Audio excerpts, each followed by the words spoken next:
Bismillahirrahmanirrahim. Assalamualaikum warahmatullahi wabarakatuh. Alhamdulillahirabbil alamin wassalatu wassalamu ala asrofil anbiya'i wal mursalin wa ala alihi wa sahbihi ajmain. Pertama-tama marilah kita panjatkan puji dan syukur kita kepada Allah Subhanahu wa taala yang mana berkat kasih sayang dan karunia-Nya kita bisa berkumpul pada siang hari ini dalam desiminasi penyebaran pemahaman dan pengalaman budaya positif bersama saya Rerei Maesaro SPD CGP Angkatan 11 Kabupaten Subang. Sebelumnya saya ucapkan terima kasih kepada Ibu Kepala Sekolah, Ibu EN Sukainah MPD, dan juga kepada rekan-rekan guru dari SD Negeri Cikuya Pagaden. Terima kasih telah menyempatkan waktunya dan untuk menghadiri salah satu tugas saya di calon guru penggerak Angkatan 11 sebagai modul 1.4 budaya positif.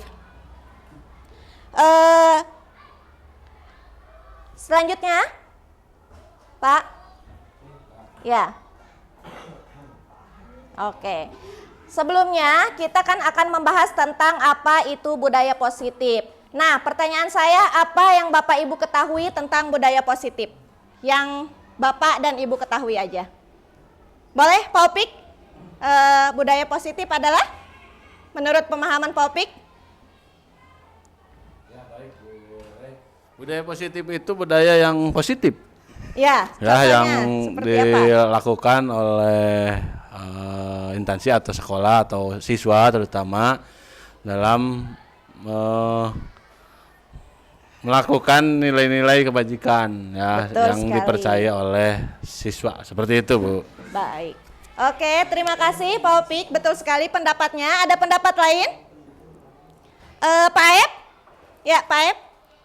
Apa pemahaman budaya positif yang Bapak pahami, ketahui? Baik, terima kasih Bu Rere. Seperti apa tadi kata bilang, budaya positif adalah budaya yang positif. Tentu saja. Budaya yang nggak apa-apa, nggak usah gugup. Tidak ada penilaian, hanya sebatas pemahaman aja dari Pak Aep seperti apa. Budaya yang mempunyai nilai-nilai luhur, yang mempunyai nilai-nilai kebajikan, yang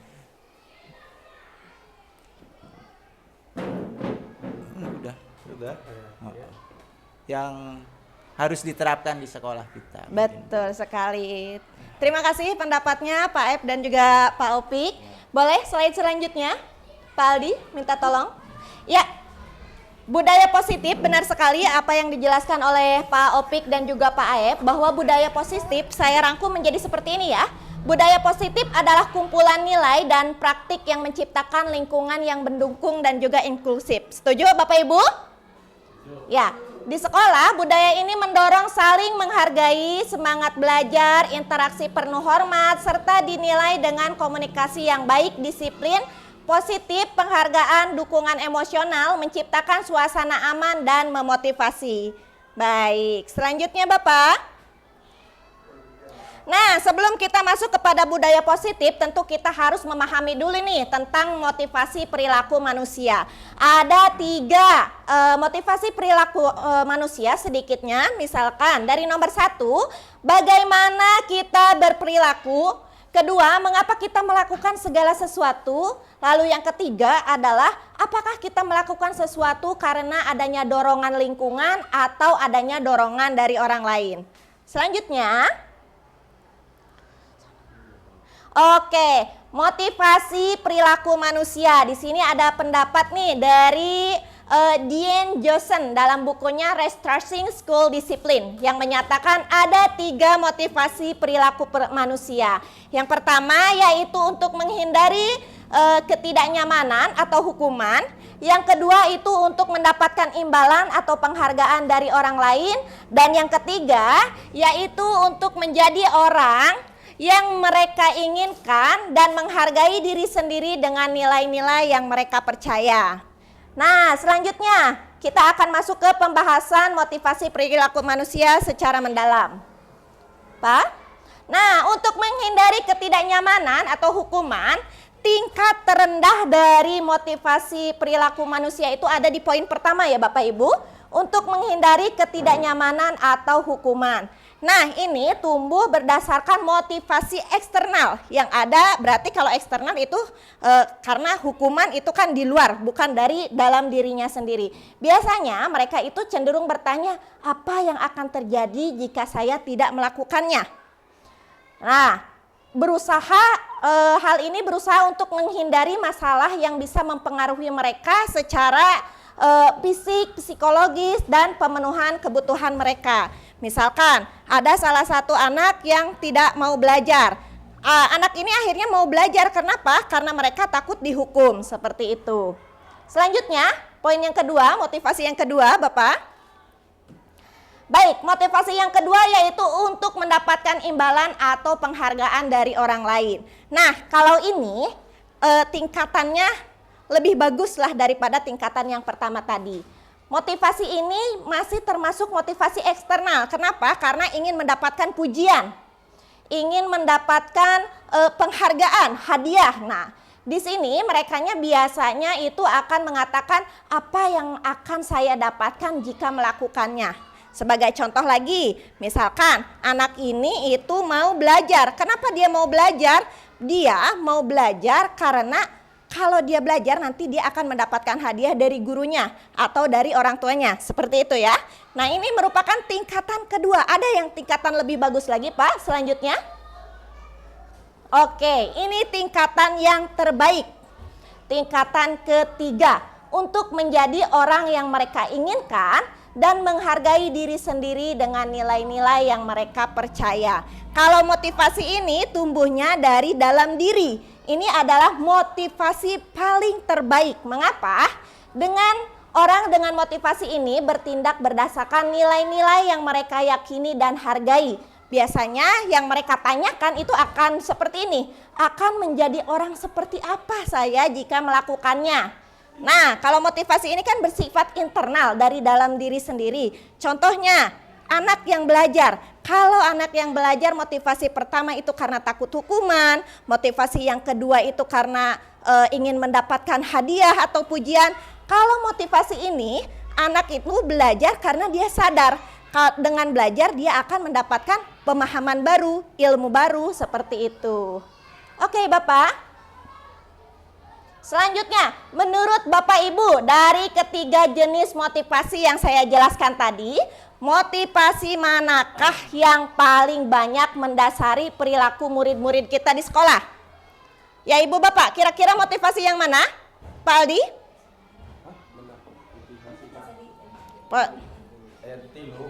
Ya, motivasi kan ada 3. Motivasi yang mana yang kira-kira banyak mendasari di sekolah kita?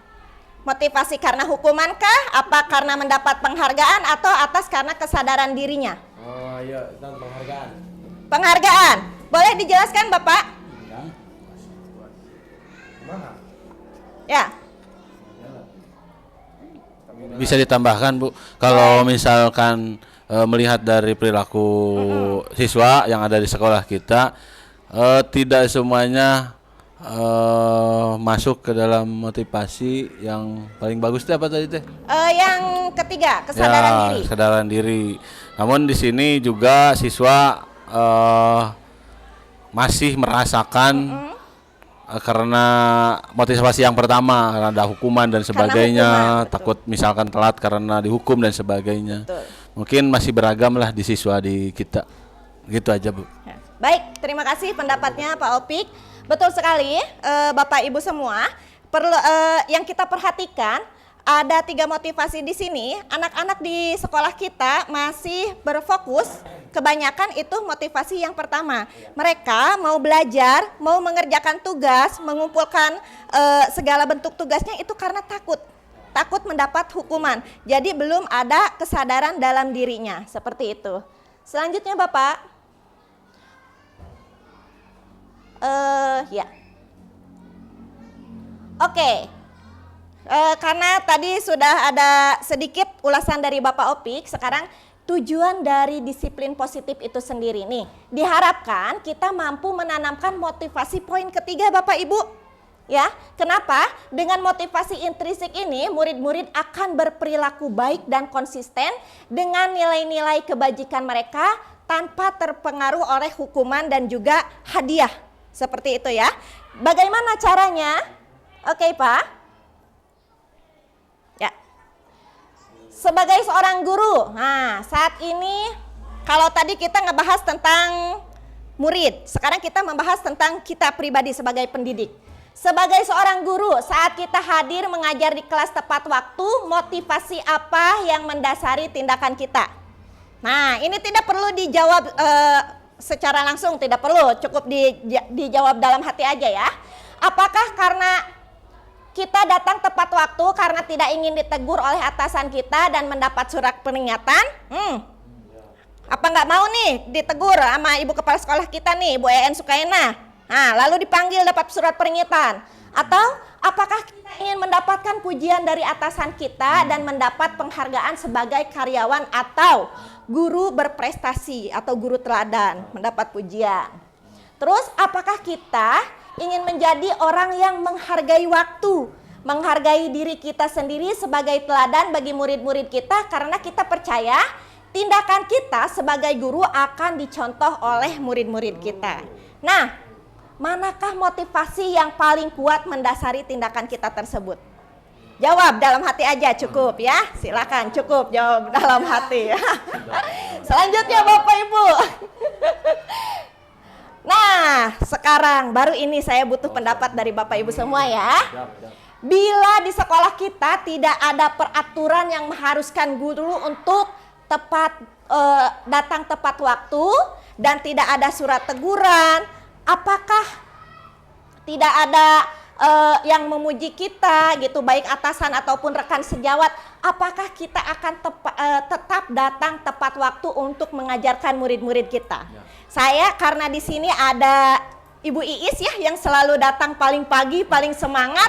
Saya butuh pendapat nanya nih, Bu Iis, boleh? Bu Iis ini kan teladan bagi kita semua juga nih, Bu.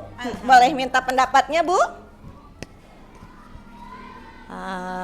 Boleh Bu Rere. Assalamualaikum warahmatullahi wabarakatuh. Waalaikumsalam warahmatullahi wabarakatuh. Di situnya apa itu Bu? Bila Ibu Iis, kan Bu Iis selalu hadir nih, selalu pagi paling tepat waktu gitu. Kalaulah tidak ada motivasi seperti takut dapat hukuman gitu, teguran dari kepala sekolah, ataulah tidak mendapat pujian, apakah Ibu akan tetap datang tepat waktu? Iya. Saya akan datang tepat waktu karena seorang guru itu harus menjadi contoh buat murid-muridnya. Betul sekali, luar biasa. Jadi sudah tumbuh ya dari hati bahwa Bu Iis itu adalah contoh bagi murid-murid kita semua. Baik Bapak Ibu, selanjutnya. Oke, sekarang kita sudah ada kesadaran nih dalam diri. Pengen tahu dong saya itu tentang strategiku nih. Strategi apa yang selama ini Bapak Ibu terapkan untuk menanamkan disiplin positif pada murid-murid kita? Sebagaimana hasilnya pada perilaku, lalu bagaimana hasilnya pada perilaku murid-murid kita? Lalu pertanyaan selanjutnya, nilai-nilai kebajikan apa yang berusaha tanamkan pada murid-murid di kelas dan di sekolah kita? Kalau yang ini saya butuh pendapatnya. Ya, boleh silakan. Pak Aep boleh? Mangga, mau Pak Aep, Pak Aldi, satu orang aja. Strategi apa yang Bapak Ibu terapkan untuk menanamkan disiplin positif? Ayo. Ya, baik, terima kasih Bu Rere. Luar biasa ini semangatnya Pak Opik. Menanamkan disiplin positif itu dalam di sini supaya ada hasilnya ya. Itu harus dilakukan secara terus menerus ya Bu. Pembiasaan terus dilakukan, baik itu yang sudah dijalankan di sekolah kita, terutama pemberdayaan budaya positif dari keagamaan dan sebagainya. Itu strateginya adalah dengan pembiasaan yang terus berjalan dan terus didampingi ya, pembiasaan yang terus didampingi. Iya. Terus kalau penilai kebijakan yang apa yang harus kita tanamkan pada murid kita di kelas tentang nilai kebajikan tentang disiplin. Betul. Nah, disiplin dan Pak Aep bisa menambahkan. Oke, silakan Pak Aep, boleh menambahkan?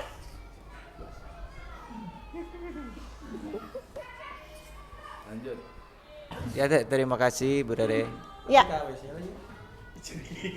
Oke. Bagaimana, mau ditambahkan? Apa cukup? Nambahkan sedikit. Nambah. Tenang Bu Iis, tenang. Sebenarnya kebiasaan positif di sekolah kita sudah banyak dilakukan Bu ya. Contohnya ada kegiatan di hari Selasa. Betul. Kegiatan apa Pak? Boleh literasi, disebutkan? Oke, luar terus biasa. Hari Jumat mengaji bersama. Terus Sabtunya senam bebersih bersama. Nah itu saya rasa banyak sekali nilai-nilai kebajikan dari kegiatan yang telah kita lakukan. Betul. Mungkin selebihnya nanti ditambahkan oleh Pak Ali. Boleh. Pak Ali mau menambahkan? Apa cukup? Oke, cukup aja. Baik, Bapak Ibu, boleh ke slide selanjutnya? Betul sekali apa yang telah dipaparkan lagi-lagi oleh Pak Taufik Al-Ghifari dan juga Pak Aep Cacang ya, bahwa sudah banyak nilai disiplin positif dan juga nilai-nilai kebajikan di sekolah kita di SD Negeri Cikuyah. Nah, untuk menanamkan disiplin positif pada murid-murid, kami menerapkan pendekatan berbasis komunikasi dan pemberian contoh seperti yang tadi Ibu Iis lakukan. Beliau datang pagi-pagi tepat waktu untuk memberikan contoh kepada murid-muridnya. Lalu mengutamakan diskusi terbuka tentang harapan dan konsekuensi serta memberikan pujian atas perilaku baik. Lalu hasilnya banyak murid menunjukkan sikap yang lebih bertanggung jawab dan saling menghargai. Dan nilai-nilai kebajikan yang ditanamkan meliputi kejujuran, tanggung jawab, kerjasama. Di sekolah kami berusaha membuat nilai-nilai ini terlihat dalam aktivitas sehari-hari di kelas dan lingkungan sekolah. Contohnya misalkan tadi yang disebutkan oleh Pak Aep dan Pak Opik, yaitu misalkan adanya kegiatan literasi di hari Selasa, keagamaan di hari Jumat, lalu olahraga, kesenian di hari Sabtu, seperti itu. Boleh Ibu Bapak dibantu slide selanjutnya? Nah, sekarang Bapak Ibu ada kasus tentang siswa bernama Iva. Apa di sini pasti ada sebagian yang sudah sudah mendengar tentang kasus Iva ini? Oke. Izinkan saya untuk membacakannya, tapi nanti ini belum. Oke. Di sini ada kasus siswa bernama Iva. Iva ini kurang menguasai pembelajaran matematika sehingga pada saat pelajaran berlangsung dia lebih memilih banyak diam atau menggambar di buku pelajarannya. Pada saat guru matematikanya Pak Seno nih, gurunya nih Pak Seno menanyakan pertanyaan kepada Iva malah gugup dan tak sengaja menjatuhkan tasnya dari kursi serta menjadi gagap pada saat berupaya menjawab. Seluruh kelas pun tertawa melihat perilaku Iva yang berbicara tergagap dan terkejut tersebut. Pak Seno pada saat itu membiarkan teman-temannya menertawakan Iva. Nah, malahan meminta Iva nih, Pak Seno ini malah meminta Iva untuk maju ke depan, berdiri ke depan kelas sambil menunjuk hidungnya karena tidak bisa menjawab pertanyaan dari Pak Seno tersebut. Nah, karena tindakan Pak Seno ini menunjuk hidungnya Iva itu, kelas jadi makin ramai, makin gaduh, nggak kondusif. Dan anak-anak pun tertawa melihat Iva di depan kelas memegang ujung hidungnya. Sekarang pertanyaan saya, apakah Anda setuju dengan tindakan Pak Seno selaku guru matematika terhadap Iva? Setuju nggak? Tidak. Tidak Boleh setuju. saya tahu alasannya kenapa? Karena Pak Seno memalukan Iva. Oh, betul sekali Bu Is. Betul sekali Bu Is, karena Pak Seno itu mempermalukan Iva di depan teman-temannya. menurut nih, karena tadi Bu Iis yang menjawab, jadi ke Bu Iis lagi deh. Menurut Bu Iis, tindakan Pak Seno terhadap IPA adalah sebuah hukuman atau konsekuensi? Hukuman. Boleh tahu saya kenapa hukuman? Karena Pak Seno menyuruh IPA ke depan, terus menyuruh IPA menunjuk batang hidungnya. Jadi teman-teman IPA memtertawakan IPA. Jadi mempermalukan IPA. Betul. Nah, pendapat dari Ibu Iis bahwa Pak Seno ini memberikan hukuman, bukan konsekuensi. Agar kita lebih paham tentang makna hukuman dan konsekuensi, mari kita berlanjut ke slide selanjutnya. Betul apa yang rekan-rekan ucapkan tadi, pendapatnya dan juga Bu Iis, bahwa terkait kasus IPA ini saya pun tidak setuju dengan apa yang dilakukan oleh Pak Seno terhadap IPA, karena menertawakan, mempermalukan siswa di depan kelas itu tidak mendukung perkembangan positif, bahkan cenderung bisa menjatuhkan kepercayaan diri siswa. Seperti itu, Pak? Oke. Oh, mohon maaf, Pak. Belum. Lalu tindakan Pak Seno terhadap IPA itu disebut dengan hukuman. Mengapa hukuman? Karena bersifat menghukum dan juga mempermalukan. Sedangkan kalau misalkan konsekuensi, Pak, konsekuensi itu harusnya berkaitan dengan pembelajaran dan memberikan kesempatan untuk memperbaiki kesalahan dengan cara yang mendukung dan juga membangun. Baik Bapak Ibu, selanjutnya. Nah, Bapak Ibu, di sini ada tabel tentang hukuman, konsekuensi dan restitusi. Kalau saya jelaskan dari awal sampai akhir, kayaknya waktunya juga tidak akan cukup ya. Nah, mungkin saya akan jelaskan beberapa poin saja tentang identitas gagal. Nah, hukuman itu dianggap sebagai identitas gagal. Sedangkan untuk identitas sukses yang menunjukkan kedisiplinan, yaitu bisa kita berikan konsekuensi atau restitusi. Saya akan menjelaskan mungkin di poin pertama. Kalau hukuman itu akan menjadikan sesuatu yang menyakitkan dan terus terjadi. Tapi kalau kita memberikan konsekuensi, sesuatu itu memang harus terjadi. Dan kalau untuk restitusi itu, restitusi merupakan pilihan, memberikan kesempatan, memberikan pilihan kepada siswa itu sendiri. Lalu untuk apa ya yang selanjutnya? Untuk hukuman itu akan menyebabkan murid kita menjadi tersakiti. Sedangkan kalau kita memberikan konsekuensi, ada di disiplinnya, tapi akan membuat anak merasa tidak nyaman. Selanjutnya, kalau kita melakukan restitusi, anak akan mendapatkan penguatan dari kesalahannya dan kembali melakukan hal positif. Selanjutnya, Pak. Nah, ini masih bagian dari hukuman, konsekuensi dan juga restitusi. Kalau saya jelaskan juga waktunya tidak akan cukup. Nanti Bapak Ibu boleh minta filenya kepada saya ya. Tenang. Oke, lanjut Pak. Nah, sekarang kita akan membahas lebih dalam tentang perbedaan hukuman dan konsekuensi dulu deh. Karena kita tadi sudah ada pendapat bahwa Pak Seno ini melakukan hukuman. Lalu apa itu konsekuensi? Selanjutnya Pak.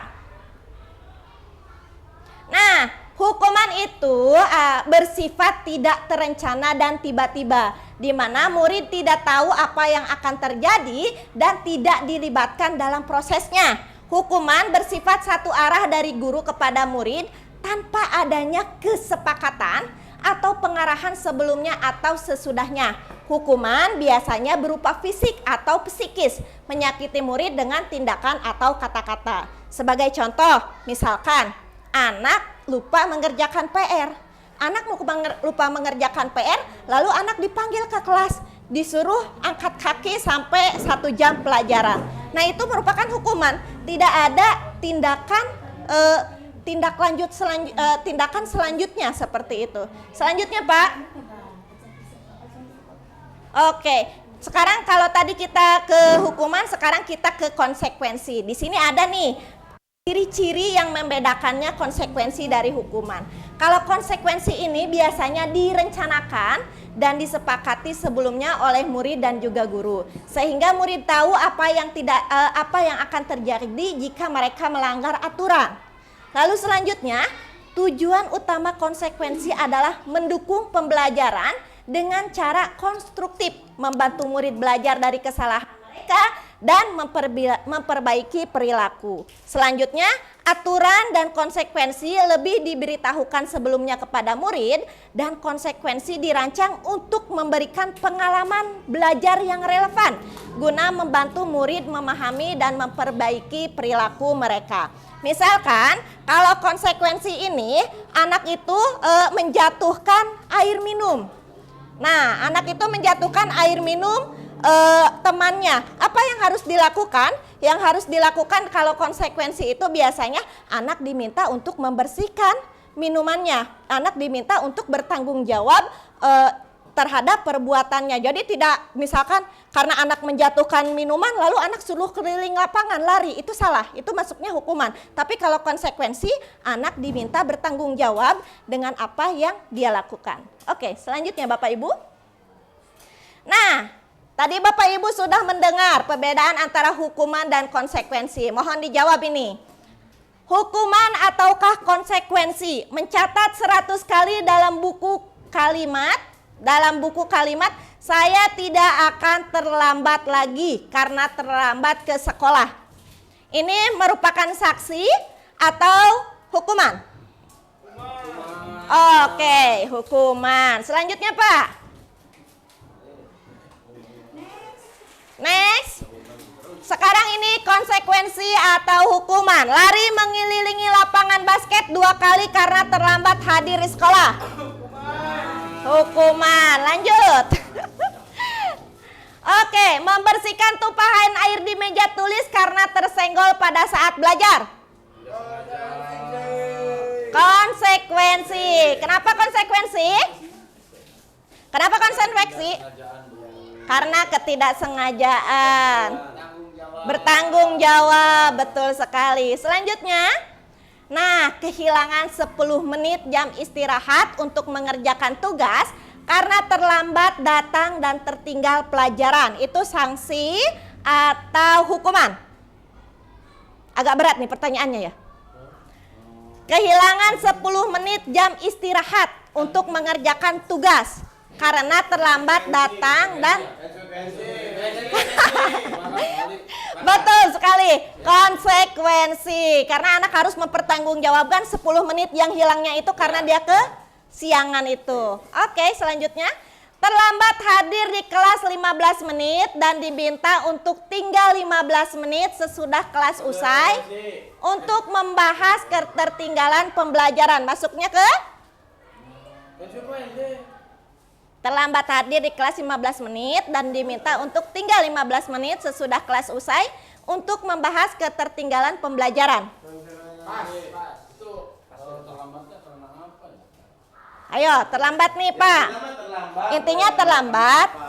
Anaknya intinya terlambat, lalu gurunya minta untuk mengerjakan, misalkan mengerjakan tugasnya tinggal 15 menit di situ lagi. Maksudnya apa? Konsekuensi, betul sekali Pak Aldi. Selanjutnya. Nah. Enggak, Pak. Sudah pas, Pak. Oke, kalau tadi kita sibuk membahas tentang anak-anak terus. Nah, sekarang diminta dong.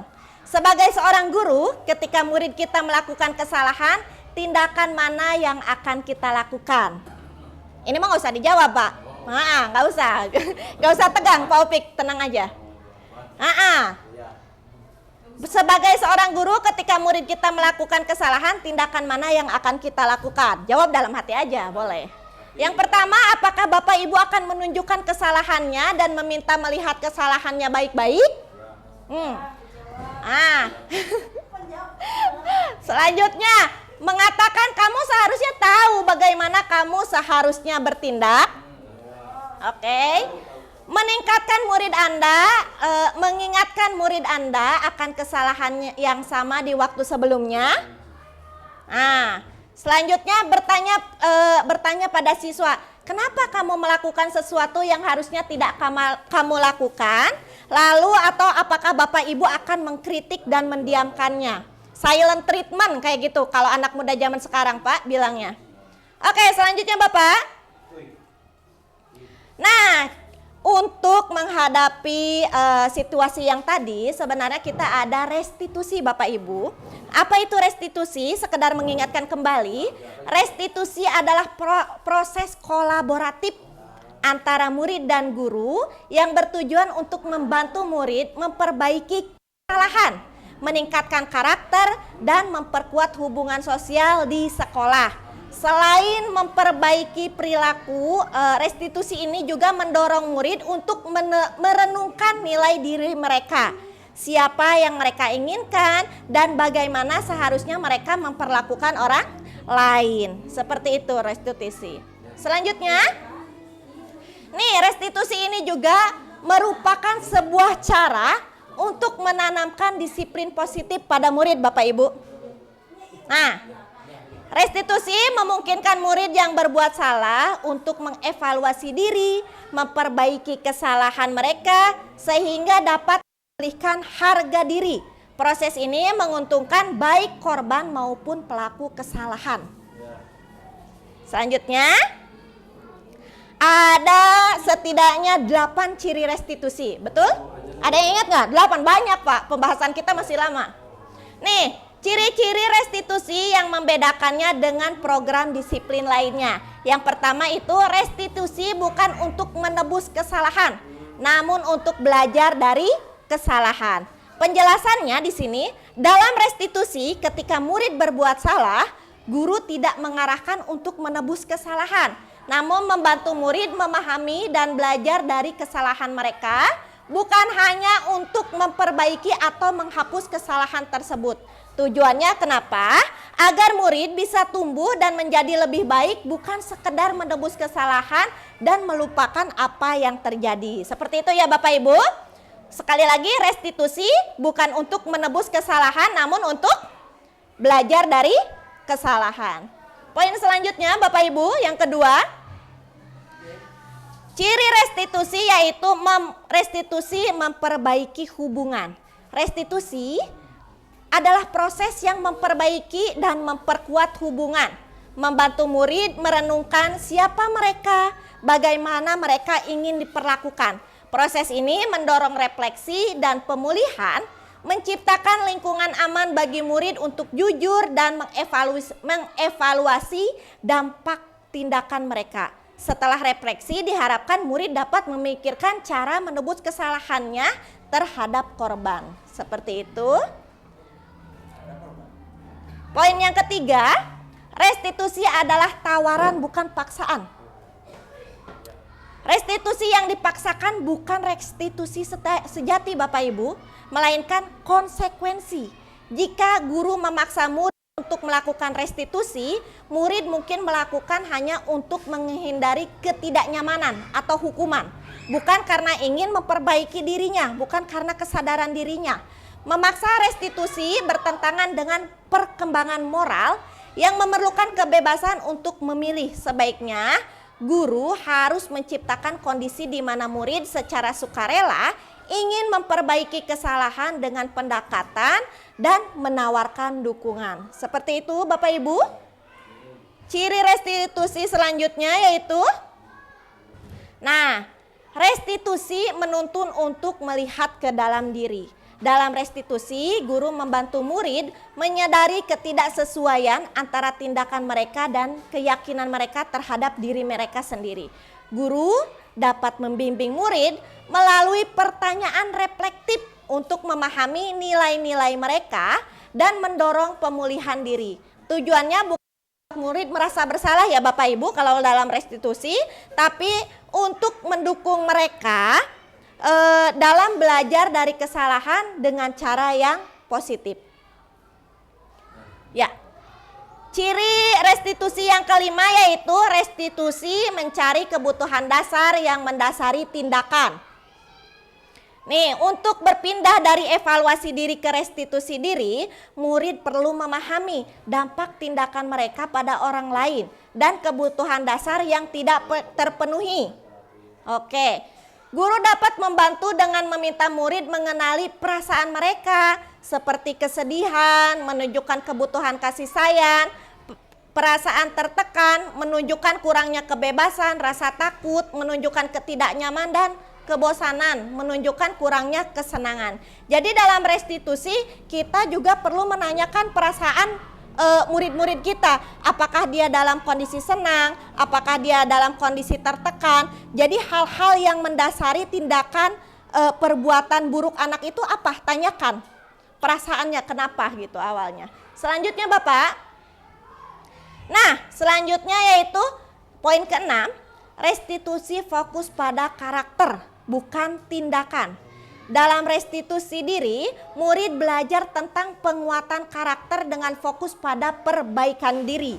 Guru akan menekankan pada tindakan masa depan seperti mengatakan, ibu bapak lebih tertarik pada apa yang akan kamu lakukan besok daripada hanya meminta maaf hari ini. Jadi kalau ada anak yang meminta maaf, kita bukan hanya fokus pada permintaan maafnya, tapi fokus juga pada tindakan anak selanjutnya. Apakah anak itu sudah memahami kesalahan dirinya atau belum, seperti itu. Selanjutnya Bapak, ya restitusi itu menguatkan. Restitusi itu menguatkan. Bisakah momen ketika murid melakukan kesalahan menjadi momen yang baik?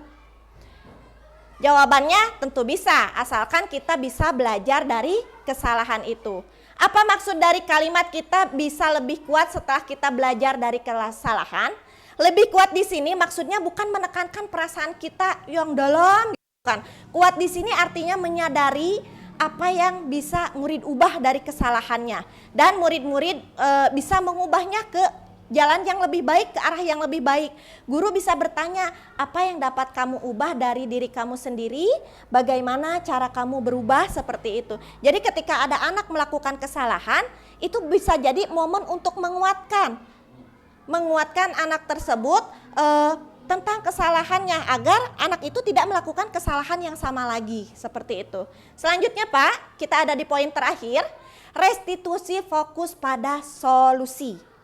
Dalam restitusi, guru menstabilkan identitas murid dengan mengatakan kita tidak fokus pada kesalahan.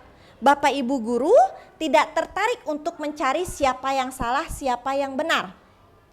Nah, jadi kita hanya fokus bukan si A bu yang salah, si B bu yang salah, bukan. Tapi kita fokus pada solusi. Kenapa anak ini melakukan kesalahan tersebut. Selanjutnya Pak. Oh ternyata masih ada. Selanjutnya yaitu restitusi mengembalikan murid yang berbuat salah pada kelompoknya. Kalau ada anak remaja nakal nih Bapak Ibu, orang tua biasanya menyuruhnya pergi dari rumah. Padahal kalau mereka jauh dari rumah, orang tuanya justru tidak bisa mengajari mereka dan mereka tidak belajar nilai-nilai kebajikan. Kalau mereka tidak belajar tentang kesalahan mereka, bagaimana nasib generasi kita?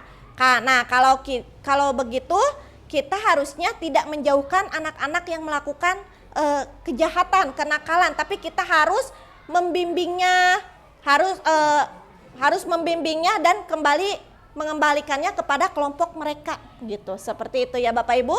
Mun aya budak anu salah, jangan dijauhi, tapi dekatkan lagi dengan kelompoknya.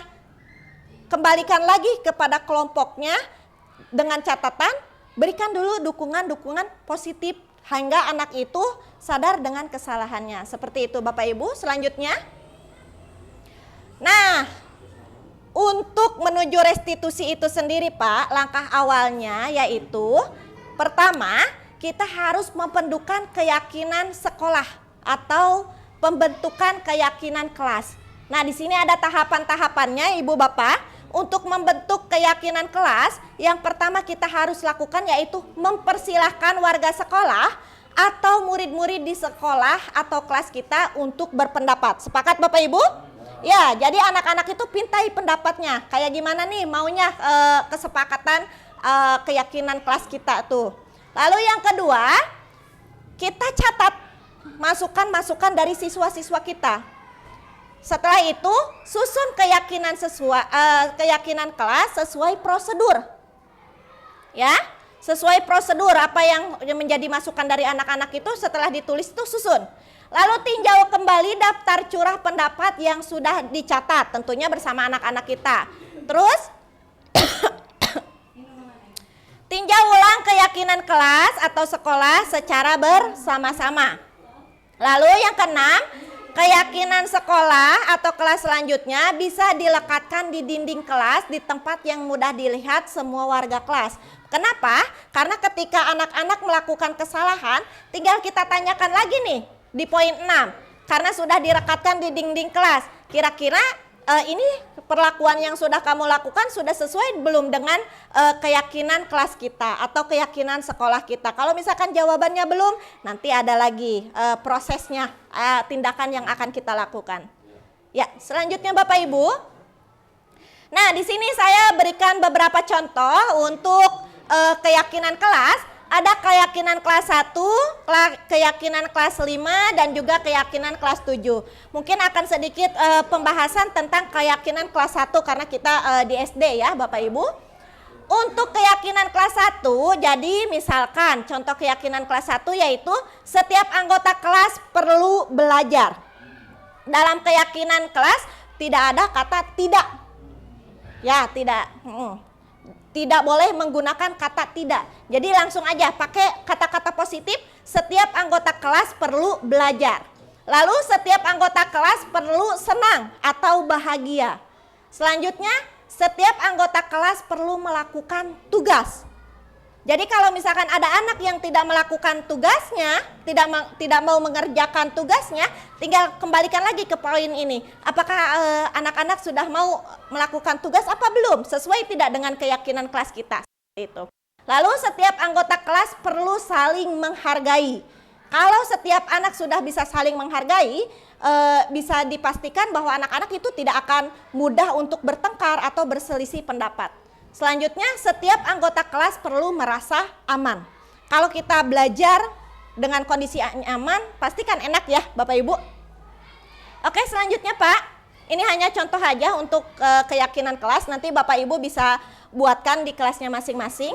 Nah, setelah membuat keyakinan kelas, kita juga harus memahami posisi kontrol. Posisi kontrol kita sebagai guru. Nah, Dr. William Glasser Johnson berkesimpulan ada 5 posisi kontrol yang diterapkan seorang guru, orang tua ataupun atasan dalam melakukan kontrol. 5 posisi kontrol tersebut pertama, yaitu posisi kontrol sebagai penghukum. Yang kedua yaitu pembuat merasa bersalah. Yang ketiga yaitu sebagai teman. Yang keempat sebagai pemantau, dan yang terakhir ini poin yang paling bagus yaitu sebagai manajer. Nah, saya akan jelaskan selanjutnya di slide selanjutnya. Untuk sebagai penghukum biasanya ciri-cirinya seperti ini Bapak Ibu. Penghukum biasanya nada suaranya menggunakan nada suara yang tinggi. Woi gitu, kayak misalkan bahasa tubuhnya misalkan melotot, jari menunjuk-nunjuk, nah menghardik. Nah, siapa nih Bapak Ibu yang masih melakukan hal seperti itu di kelas? Pak Aldi masih melakukan hal seperti itu? Manyun. Nah, terus misalkan dengan mengatakan terlambat lagi. Nah, pasti terlambat lagi. Kamu selalu datang terlambat. Kapan bisa datang tepat waktu? Nah, menurut Pak Aldi nih, bagaimana perasaan murid bila guru berbicara seperti itu? Ya, nyaman tidak Pak? Nyaman tidak? Kalau Bapak Ali menjadi murid terus ditanya sama gurunya ditunjuk-tunjuk gitu, dipelototin. Nyaman tidak? Tidak nyaman. Nah, ini juga karena ketidaknyamanan ini memungkinkan murid akan marah dan memendam dan bersikap agresif. Nah, bisa jadi sesudah kembali duduk, murid tersebut akan mencoret-coret bukunya di meja, Lebih buruk lagi sepulang sekolah murid melihat motor atau mobil bapak ibu guru dan menggores kendaraan tersebut dengan paku. Nah, maka dari itu Pak Aldi, kita di kelas tidak boleh menjadi seorang penghukum. Bisa menimbulkan karena bisa menimbulkan dendam. Emang Pak Aldi mau nanti motornya dicoret-coret pakai paku? Nah, karena itu dendam itu Pak. Gak boleh sebagai penghukum karena bisa menimbulkan dendam. Selanjutnya Bapak Ibu. Oke. Yang poin kedua yaitu pembuat merasa bersalah. Sebagai ciri, pembuat merasa bersalah biasanya pakai nadanya teh memelas, halus, sedih, bahasa tubuh merapat tak ada anak lalu lesu, biasanya kayak gitu. Nah, biasanya kayak gini ngomongnya, "Adik, kamu gimana ya? Kamu udah janji dengan ibu tidak akan terlambat lagi. Kamu kenapa ya senang sekali mengecewakan ibu? Ibu benar-benar kecewa sekali." Nadanya itu seolah-olah menyedihkan gitu. Kenapa dibuat menyedihkan? Karena biar anak itu merasa bersalah. Nah, kira-kira perasaan Pak Aep nih kalau ada guru seperti itu Pak dulu zaman sekolah. Gimana rasanya? Menyesal, sedih seperti itu ya. Tapi ini kan jadi membuat Bapak merasa bersalah tidak terhadap guru? Nah kan? Nah, hasilnya dari pembuat merasa bersalah, murid akan merasa bersalah. Bersalah telah mengecewakan ibu bapak guru, murid akan menjadi pribadi yang merasa gagal. Betul tidak Bapak? Saat itu. Terus merasa tidak sanggup membahagiakan orang lain. Kadangkala sikap seperti itu berbahaya Bapak Ibu. Dari sikap penghukum karena emosi dan tertanam rasa di dalam murid. Kalau membuat merasa bersalah itu anak tuh jadi merasa apa ya? Merasa bahwa kebahagiaan gurunya itu tanggung jawab muridnya, seperti itu Bapak Ibu. Selanjutnya, poin selanjutnya sebagai teman. Nah, kalau saya lihat kayaknya di kita banyak nih yang posisi kontrolnya guru kita itu sebagai teman. Kalau sebagai teman biasanya menggunakan nada suara yang ramah, yang akrab dan bercanda. Bahasa tubuhnya biasanya merapat, terus senyum sambil bercanda-canda. Biasanya kayak gini kata-kata yang dilontarkannya. "Adi, ayolah, gimana sih kamu tuh? Kemarin kamu udah janji ke Bapak bukan? Sekarang kenapa kamu terlambat lagi?" Sambil ketawa-tawa nih. Jadi nggak ada drama marah-marah, tapi sambil cengengesan gurunya tuh. Ya sudah, tidak apa-apa, duduk sana. Nanti Pak Guru bantu kamu, sambil senyum-senyum tuh biasanya gurunya. Gimana perasaannya kalau misalkan kita menjadi seorang guru yang memperlakukan posisi murid kita sebagai teman? Nyaman? Nyaman. Tapi ada kerugian Bapak Ibu. Nah, kerugiannya di sini kan mungkin aja murid akan merasa senang dan juga merasa takjub. Tapi dampak positifnya anak merasa nyaman. Tapi dampak negatifnya murid akan ketergantungan pada guru tersebut. Nah, kalau kita jadi teman. Kalau sama Bapak Ibu misalkan nih dengan Pak Aep, murid A merasa nyaman karena udah merasa sebagai teman seperti itu ya. Tapi ketika Pak Aep nanti suatu saat berhalangan hadir digantikan oleh Pak Aldi, bisa saja sikapnya berubah karena karakter Pak Aep dan Pak Aldi tentu berbeda kan?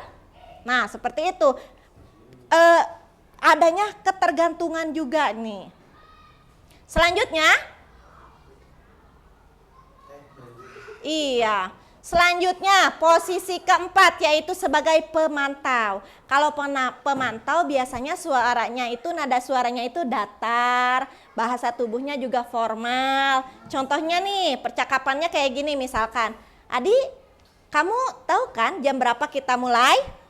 Si Adi bilang, "Tahu Pak," katanya. "Kamu terlambat 15 menit. Apakah kamu sudah mengerti konsekuensi yang harus dilakukan bila terlambat?" Lalu Adi jawab, "Paham Pak, saya harus tinggal kelas pada jam istirahat nanti dan mengerjakan tugas ketertinggalan saya." Terus gurunya jawab, "Ya benar, nanti pada saat jam istirahat kamu harus tinggal di kelas untuk menyelesaikan tugas yang tertinggal tadi. Saya tunggu ya." Nah, bagaimana perasaan murid diperlakukan seperti ini? Mungkin saja yang terjadi adalah anak ini tetap merasa nyaman ya Bapak Ibu. Nah, murid memahami konsekuensi yang harus dilakukan karena telah melanggar, melanggar salah satu peraturan sekolah. Guru tidak menunjukkan emosi yang berlebihan, menjadi pemarah atau membuat merasa bersalah kalau sebagai pemantau. Selanjutnya, posisi yang kelima yaitu terakhir nih. Ini posisi paling bagus di antara semuanya, yaitu sebagai manajer. Bukan manager Bapak. Manajer. Manajer biasanya nada suaranya tulus, bahasa tubuhnya tidak kaku. Lalu mendekat kepada murid. Sebagai contoh percakapan misalkan seperti ini Bapak Ibu.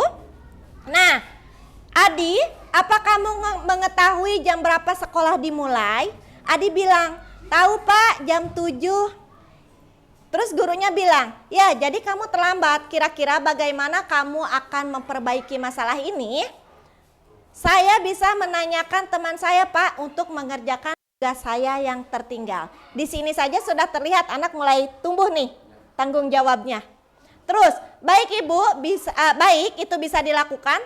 Apakah besok akan ada masalah untuk agar kamu bisa hadir tepat waktu ke sekolah? Nanya ini gurunya. Terus Adi bilang, tidak Pak, saya bisa hadir tepat waktu. Gurunya, baik, saya hargai usaha untuk memperbaiki diri. Dari sini kalau sebagai manajer, perasaan anak itu akan merasa nyaman, merasa dihargai. Karena apa? Karena anak diminta pendapatnya, terbuka dengan perasaannya. Posisi manajer, suara guru terasa terdengar tulus gitu Pak. Tidak perlu marah, tidak perlu meninggikan suara, apalagi menunjuk-nunjuk ke murid gitu. Berkacak pinggang, komodai, tekudu itu mah. Terus jadi kalau sebagai manajer ini, guru bisa menempatkan, menyadari kesalahan dirinya itu dan bisa memperbaiki kesalahannya seperti itu Bapak Ibu. Selanjutnya, nah kira-kira posisi Bapak Ibu sekarang setelah mendengarkan sedikit ulasan penjelasan, Bapak Ibu kalau di rumah jangan dulu deh. Kalau di rumah sebelum itu, Bapak Ibu dengan adik atau anak sebagai Masya Allah Pak Aldi belum menikah ya. Sebagai penghukum, pembuat merasa bersalah, teman, pemantau atau manajer. Pak Ed, kalau di rumah sebagai apa Pak? Tergantung situasi dan kondisi. Jadi kadang tergantung mood katanya. Tapi sekarang setelah mengetahui, nah sekarang kalau di sekolah Pak, kalau di sekolah sebagai penghukum, pembuat merasa bersalah, teman, pemantau atau manajer? Ya kalau di sekolah. Sama, tergantung situasi juga ya berarti ya Pak ya. Tapi setelah tadi sekilas pembahasan tentang 5 posisi kontrol, kira-kira ke depannya Bapak ingin menjadi seperti apa? Posisi kontrol yang mana yang ingin Bapak kuasai? Manajer luar biasa. Oke, selanjutnya. Selanjutnya Bapak. Nah, di sini untuk mengetahui permasalahan bagaimana menyelesaikan solusi permasalahan anak, di sini kita ada segitiga restitusi. Yang pertama itu ketika anak melakukan kesalahan, pertama-tama kita harus validasi tindakan yang salah dulu Bapak Ibu. Validasi tindakan yang salah dengan menanyakan seperti ini. Kamu tentu punya alasan mengapa melakukan itu. Lalu adakah cara lain yang lebih efektif untuk mendapatkan apa yang kamu butuhkan? Jadi ketika anak-anak melakukan kesalahan Bapak Ibu, jangan dulu kita menyalahkan anak, tapi tanyakan dulu alasannya kenapa, kan? Jadi biarkan anak berkonsultasi dulu dengan kita, biarkan anak bercerita dulu kepada kita. Lalu setelah kita melihat kenapa dia melakukan hal tersebut, kita mulai menstabilkan identitas. Setiap orang pasti pernah melakukan kesalahan. Nah, ketika ada anak melakukan kesalahan, jangan kamu sih seperti ini, tapi beri penguatan. Setiap orang pasti pernah melakukan kesalahan. Bapak Ibu guru juga dulu pernah melakukan hal tersebut seperti itu. Kamu bukan satu-satunya yang pernah melakukan kesalahan ini. Bila ada anak nih yang lupa mengerjakan PR, jangan disalahkan, tapi berikan penguatan. Kamu bukan satu-satunya yang pernah melakukan kesalahan ini. Sekarang saya tanya, pernah nggak Pak Opik zaman sekolah tidak mengerjakan PR? Sering kan? Ketika disalahkan oleh guru rasanya seperti apa? Biasa saja. Nah, pernah dikeluarkan, kan itu bentuk hukuman ya Pak ya? Tanpa menanyakan alasan Bapak tidak mengerjakan PR itu kenapa kan? Ya. Nah, harusnya kan ada tahapan-tahapan pembicaraannya. Sekarang guru-guru sekarang sudah belajar tentang segitiga restitusi. Nah, semoga ini menjadi solusi ya Bapak Ibu. Setelah validasi tindakan yang salah, menstabilkan identitas, lalu selanjutnya menanyakan keyakinan. Kan tuh di awal kita sudah membuat tuh tentang keyakinan kelas. Nah, kita tanyakan keyakinan kelas apa yang telah kita sepakati. Misalkan keyakinan kelasnya yaitu mengerjakan tugas tepat waktu. Nah, kamu ingin menjadi orang yang seperti apa? Apakah orang yang baik? Apakah orang yang seperti apa? Kan ada di situ ada keyakinan kelasnya. Nah, ingatkan kembali anak tentang keyakinan tersebut. Apakah tindakannya sudah sesuai dengan keyakinan kelas atau tidak. Selanjutnya Bapak, ini ada penjelasannya yang lebih dalam tentang tadi terkait segitiga restitusi. Dean Jason dalam bukunya Restitution Restarting School Discipline 2001 telah merancang sebuah tahapan untuk memudahkan para guru dan orang tua dalam melakukan proses untuk menyiapkan anaknya untuk melakukan restitusi bernama segitiga restitusi atau restitution triangle. Sebelumnya, marilah kita tonton dulu video sebuah pengalaman kasus yang dilakukan guru dengan menggunakan pendekatan segitiga restitusi. Nah, di sini biar Bapak Ibu lebih paham lagi nih tentang apa yang sudah kita jelaskan tadi.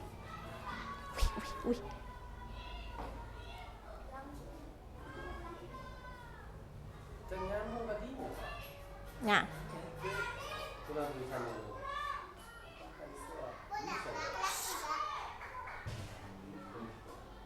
ya, mohon bersabar Bapak Ibu, ini lagi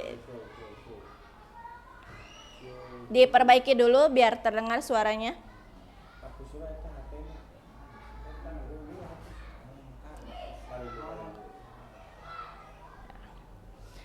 Sambil menunggu video, pemutaran video, saya izin minum dulu ya Bapak Ibu.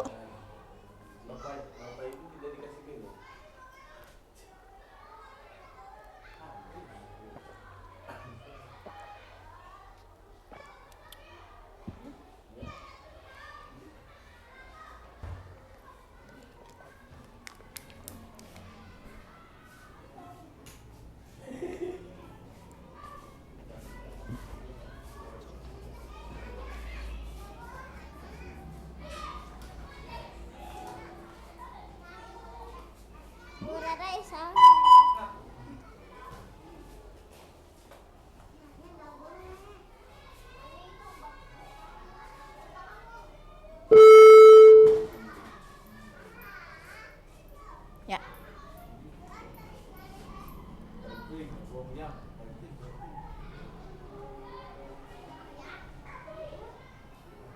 Ya, penerapan segitiga restitusi. Oke.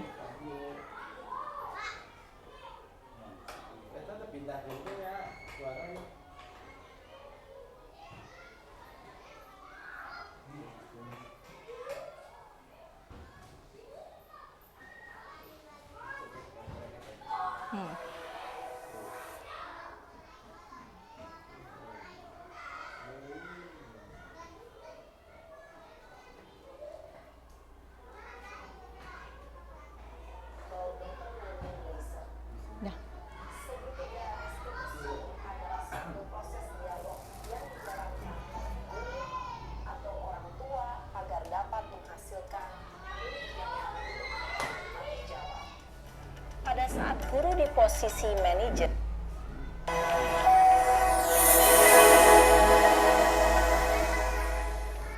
Restitusi dikembangkan oleh pakar pendidikan Diane Gossen, berlandaskan pada teori kontrol Dr. William Glasser. Segitiga restitusi adalah suatu proses dialog yang dijalankan oleh guru atau orang tua agar dapat menghasilkan murid yang mandiri dan bertanggung jawab. Pada saat guru di posisi manajer, aspek yang dikembangkan pada murid adalah motivasi intrinsik, sehingga penanaman nilai-nilai kebajikan dapat tumbuh dan berkembang menjadi suatu kebiasaan positif yang akhirnya membentuk karakter murid. Proses dialog ini terdiri dari 3 langkah yang digambarkan pada ketiga sisi pada segitiga restitusi. Sisi pertama adalah menstabilkan identitas. Sisi yang kedua adalah validasi tindakan yang salah. Dan sisi yang ketiga adalah menanyakan keyakinan. Ibu dan Bapak guru, berikut ini akan ditunjukkan bagaimana seorang guru berada dalam posisi manajer menggunakan penerapan segitiga restitusi.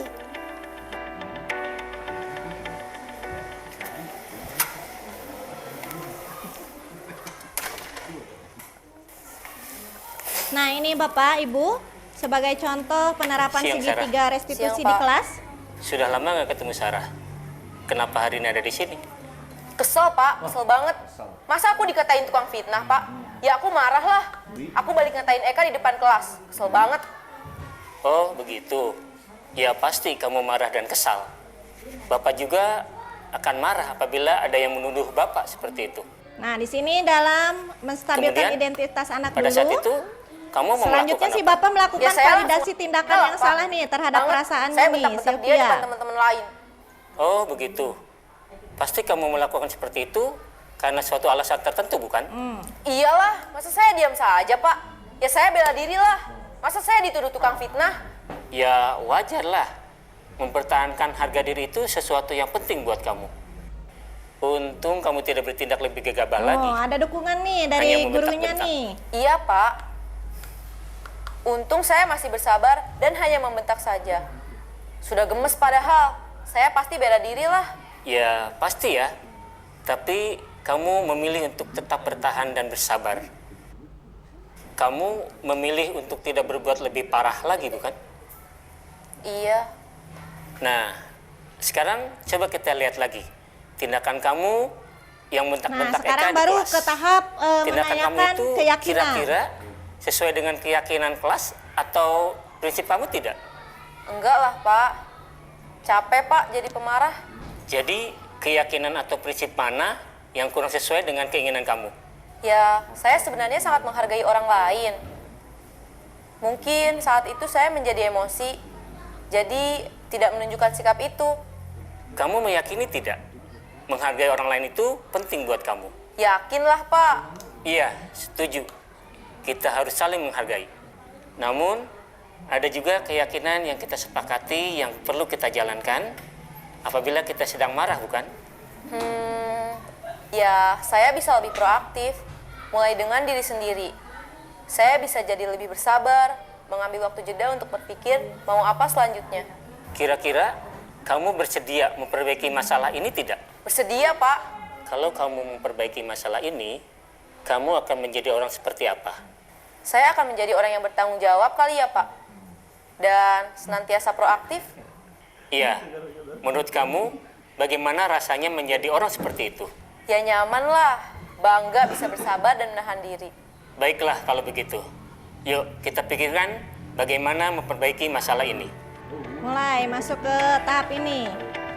Bagaimana cara anak bisa memperbaiki kesalahannya. Jadi diminta Ibu dan pendapatnya Bapak Bapak Ibu. guru hebat, baru saja kita menyaksikan contoh bagaimana seorang guru berada dalam posisi manajer menggunakan penerapan segitiga restitusi. Mari kita bahas satu persatu. Pada sisi pertama, menstabilkan identitas berdasarkan pada prinsip bahwa membuat kesalahan adalah bagian dari proses pembelajaran. Sisi pertama dari segitiga ini berperan menggeser identitas murid dari identitas gagal ke identitas sukses. Murid yang sedang bertingkah laku yang tidak pantas atau menarik diri saat itu sedang mengalami identitas gagal. Bila kita mengkritiknya, maka posisinya tidak akan berubah. Kita bisa mengajukan pernyataan-pernyataan ini. 1. Membuat kesalahan sesuatu yang wajar. 2. Manusia tidak ada yang sempurna. 3. Kita bisa memperbaiki masalah ini. 4. Saya tidak menanyakan kesalahannya. Saya lebih fokus bagaimana memperbaiki masalah ini. 5. Apakah saat ini kamu tengah menjadi orang yang baik untuk dirimu sendiri? Pada sisi kedua, validasi tindakan yang salah berlandaskan pada prinsip bahwa setiap perilaku berupaya memenuhi suatu kebutuhan tertentu.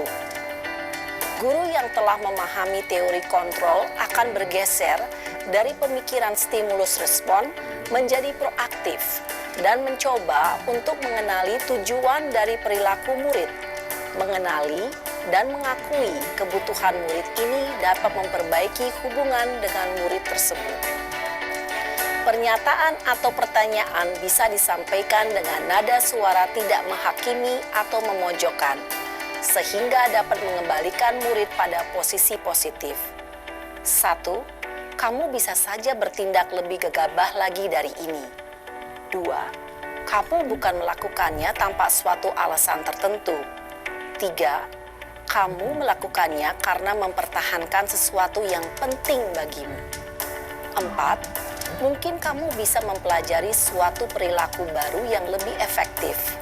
Bersediakah kamu mempelajarinya? Selanjutnya, kita akan simak sisi terakhir, yaitu menanyakan keyakinan.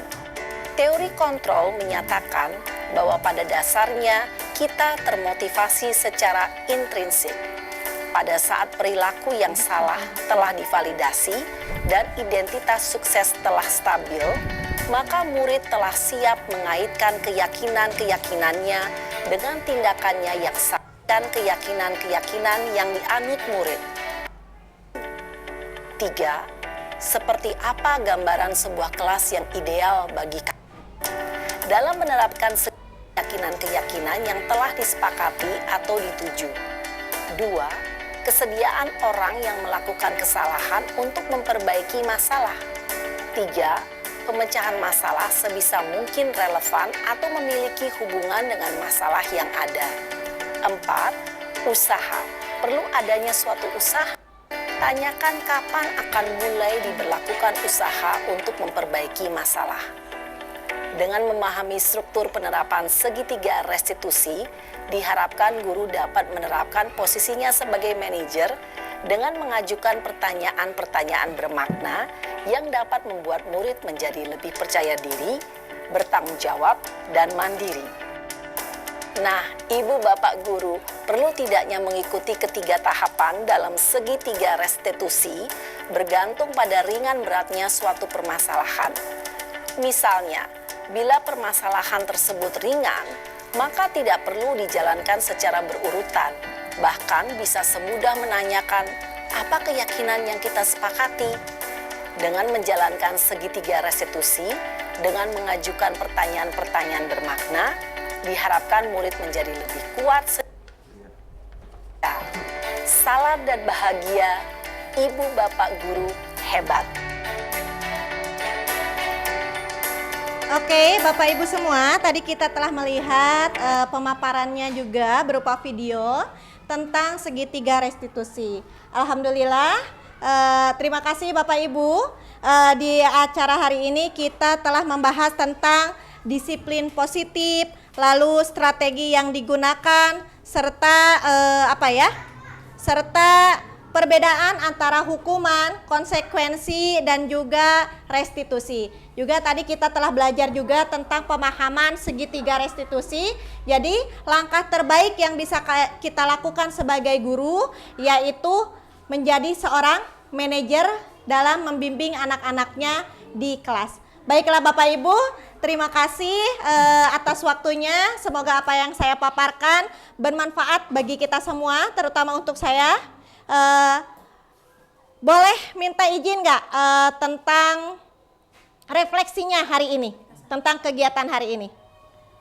Boleh dari Bapak Opik, saya minta sedikit refleksinya tentang kegiatan hari ini.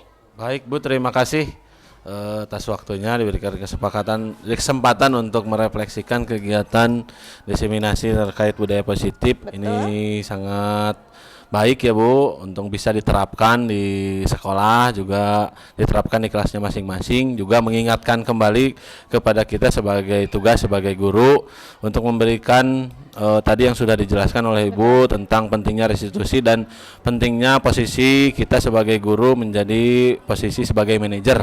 Iya. tentu saja. Itu mungkin rangkuman atau refleksi dari saya. Terima kasih. Terima kasih Pak Opik. Boleh tepuk tangannya buat teman kita Pak Opik. Luar biasa. Baiklah Bapak Ibu, mengingat waktu dan juga situasi kita saat ini yang sudah azan.